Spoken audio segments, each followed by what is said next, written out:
Okay, taking off the original sun visors, gonna bag them. There's a little bit of wear on them that I had shown before. I'm going to show the replacement looking ones from Corvette Central and see how they compare. The Corvette Central ones, located with the original package material. The new units out of the bag. Screws included within the kit. Preparing to take off the 2 screws that hold it on at each end and see how she compares. Comparison of the 2 side-by-sides. Look at the screw versus the original with the reproduction. The length is longer.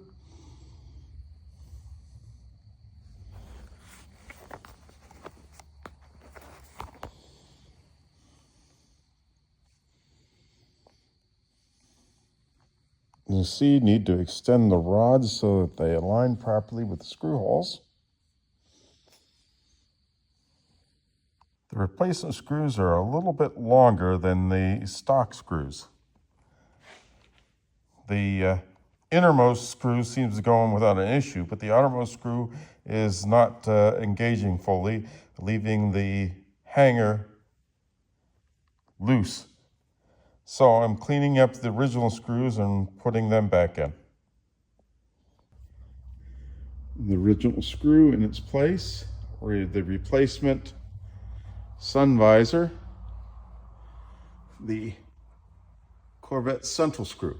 One of the things I'm noticing is that the replacement sun visor has extra flashing on the side where the stock unit did not. Comparison.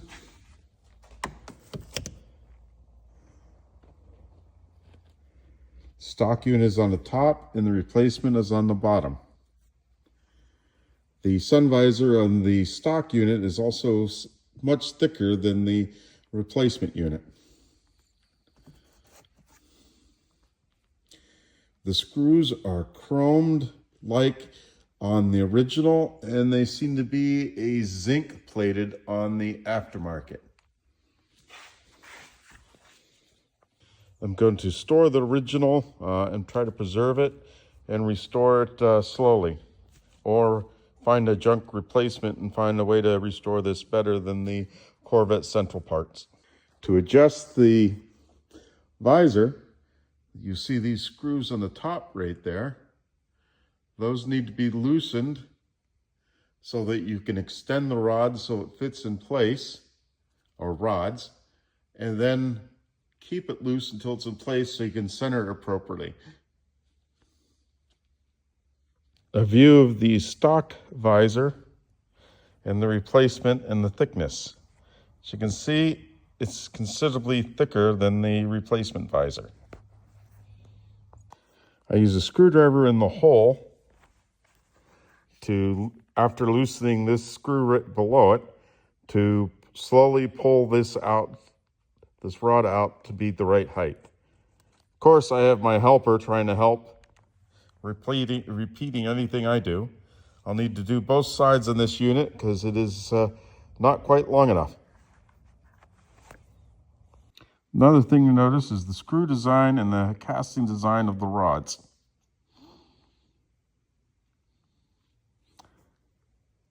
The aftermarket have a square, while this one has a loop and a bevel.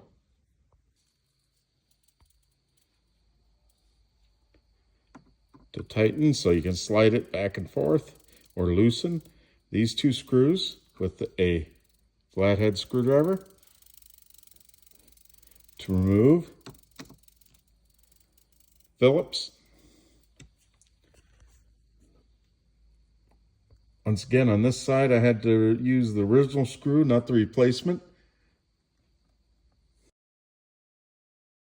Not sure if I like the looks of the replacement sun visors. I'll be looking into coming up with something better. This is them installed and my cockatoo inspecting them. Shelby, what do you think? Huh? I'm going to bag and tag the originals, try to preserve them, and come up with something that looks just as good as them. On the sun visor, the